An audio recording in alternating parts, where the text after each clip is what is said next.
تعلیم کو ذریعہ تجارت بنا لینا، یہ اس کا ایک پہلو ہوا، اور دوسرا پہلو یہ ہوا کہ کیونکہ تعلیم کی ضروریات، تعلیم کی ذمہ داری حکومت اپنے سر پہ نہیں لے رہی، تو اس وجہ سے کچھ لوگوں کو تعلیمی ادارے کھولنے پڑتے ہیں تاکہ ہماری تہذیب، ہماری زندگی کو چلانے والا تعلیمی نظام جاری رہے۔ تو ان تعلیمی اداروں کو کھولنے میں ظاہر ہے کہ کچھ پیسے لگتے ہیں، کچھ انویسٹمنٹس ہوتی ہیں، کچھ لوگوں کو ملازم رکھنا پڑتا ہے، ان کی تنخواہیں دینی پڑتی ہیں۔ تو وہ تنخواہیں اگر میں نہیں نکال سکتا اپنے پلے سے، تو مجھے ظاہر ہے کہ اس کا کوئی ایسا نظام بنانا پڑے گا کہ جو خرچ ہو وہ واپس آ جائے کسی ذریعے سے، چاہے وہ طلبہ کے ذریعے سے یا چاہے کسی امداد کے ذریعے سے۔ تو یہاں تک تو تعلیم کا ایک نسبتاً تجارتی ایکٹیویٹی ہونا وہ روا لگتا ہے، جسٹیفائیڈ لگتا ہے یا جسٹیفائیبل لگتا ہے۔ لیکن ہمارے یہاں تعلیمی اداروں کا مجموعی مزاج یہ نہیں ہے کہ وہ اپنے اداروں میں اٹھنے والے اخراجات ہی کی واپسی چاہتے ہیں،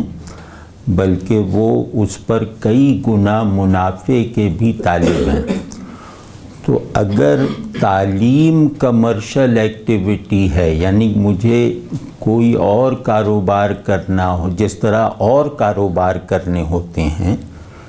عین اسی نیت اور اسپرٹ کے ساتھ میں اسکول کالج بھی کھول لیتا ہوں، تو میرے خیال میں یہ بہت تنزل اور انحطاط کی بات ہے۔ اور اگر دوسری صورت یہ ہے کہ میں اپنی قومی اور تہذیبی ضرورت پوری کرنے کے لیے کوئی تعلیمی ادارہ چھوٹے یا بڑے پیمانے پر شروع کرتا ہوں اور اس میں سے اپنے اخراجات واپس بھی لیتا ہوں، کچھ اتنے منافع کے ساتھ کہ جس سے میری ضروریات بھی اچھی طرح پوری ہو سکیں، تو یہاں تک تو یہ ٹھیک ہے اور شاید ناگزیر ہے۔ لیکن ہمارے ساتھ مشکل یہ ہے کہ ہمارے یہاں کوئی ایکٹیویٹی، کوئی عمل جو تہذیبی اور اخلاقی اور معاشرتی نتائج پیدا کر سکتا ہے، وہ کم سے کم بے لوثی کے ساتھ بھی نہیں کیا جاتا۔ یعنی اب روایت یہ ہو گئی ہے کہ وہ عمل دینی ہو، تعلیمی ہو یا کسی بھی نوعیت کا ہو، وہ ہماری اجتماعی زندگی میں مثبت اثرات اور نتائج اس وقت تک نہیں پیدا کر سکتا جب تک اس کام کے کرنے والوں میں ایک ضروری حد تک بے لوثی نہ ہو، بے غرضی نہ ہو۔ تو ہمارے تعلیم کے سیکٹر میں جو تجارتی سرگرمیاں چل رہی ہیں، وہ اس طرح کی بے لوثی سے، اس کے اکثر حصہ جو ہے وہ اس طرح کی بے لوثی سے بالکل محروم ہے، اور غالباً یہی وجہ ہے کیونکہ تعلیم ایک مشن کے جذبے سے مطلب یہ اس کا نظام چلتا ہے، ورنہ یہ بے اثر رہ جاتی ہے۔ اس پہ تفصیل سے بات کریں گے کہ اس کی بے اثری کیسے ہوتی ہے، لیکن ویسے میں کہہ رہا ہوں کہ تعلیم خاص طور پر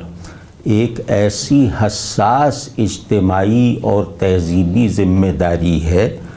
کہ جس کے اندر اس کے اپنے موجود تقاضوں کو، فطری مطالبوں کو پورا کیے بغیر ہم تعلیمی ادارہ تو قائم کر لیں گے، تعلیم دینے میں ناکام رہیں گے۔ تو اصلاحی صورت یہی ہے کہ اس کو آمدنی کا بھی ذریعہ بنا لیا جائے، لیکن آمدنی بس ایک مطلب وہ آمدنی حاصل کرنے کی تگ و دو نسبتاً بے لوثی کے ساتھ ہو، نسبتاً مشنری جذبے کے ساتھ ہو۔